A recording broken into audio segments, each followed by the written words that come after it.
O'Reilly Factor, the #1 cable news show for 15 years and counting. Thanks for staying with us. I'm Bill O'Reilly in the Factor follow-up segment tonight. When breaking news happens, Americans rely on television to bring them the story and the images. Bernie Goldberg has been watching the coverage of the Orlando massacre and has some criticism. We don't know.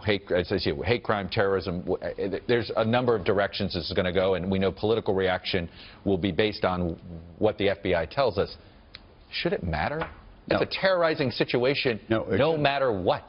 It shouldn't matter whether, I mean, if it turns out to be connected to some kind of an international group, all the politicians will jump all over that and say we've got to do something about them. But let's say it's a domestic shooting. We've got to do something about that. You know, I'm a gun owner. I've been saying this for months now. It's time for people to come together and say enough. Mr. Goldberg joins us now from Miami. So what's your beef? Well, I found that was a fascinating exchange, because what it shows us is how they turned what should have been a discussion about Islamic terrorism into their favorite discussion, gun control.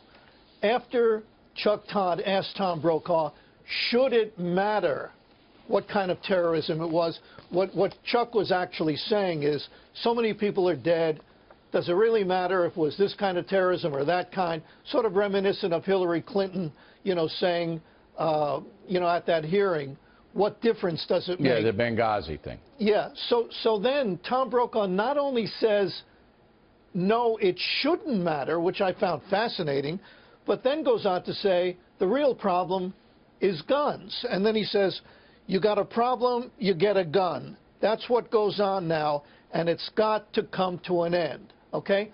So instead of a fresh, original, edgy discussion about why so many Muslims, a small percentage, but a lot of Muslims, become psychopathic killers, we get the same old discussion about how easy it is it goes worse to than get that. guns. It goes worse than that. I mean, if Tom Brokaw or anybody else believes that the federal government, by passing any kind of draconian anti-gun laws, can stop, right, you know, with hundreds of millions of guns already on the streets, and the Mexican cartels being able to smuggle anything they want across an unsecured border.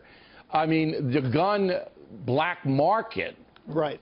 I mean, so these people are living in a theoretical world where no problem is ever solved. Nothing is solved. Let me make very clear, and I'm glad you brought that up. Let me make very clear for me that I am not making an argument for or against the AR-15 so-called assault weapon.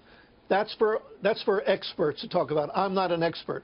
But I do know this, that if they banned every AR-15 and every other gun in the United States of America, ISIS would still figure out a way to kill Americans. Sure, and criminals would have guns, and the black market would flourish, and as I said, the cartels in Mexico would add to their heroin and meth and everything else a big gun component.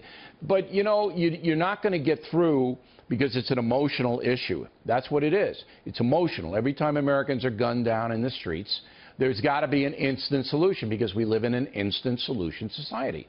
That, oh, we'll do this and then it'll stop. Tomorrow I'm going to give some unbelievable stats about gun crimes in America. Stats that people are going to just go, oh, we didn't know that.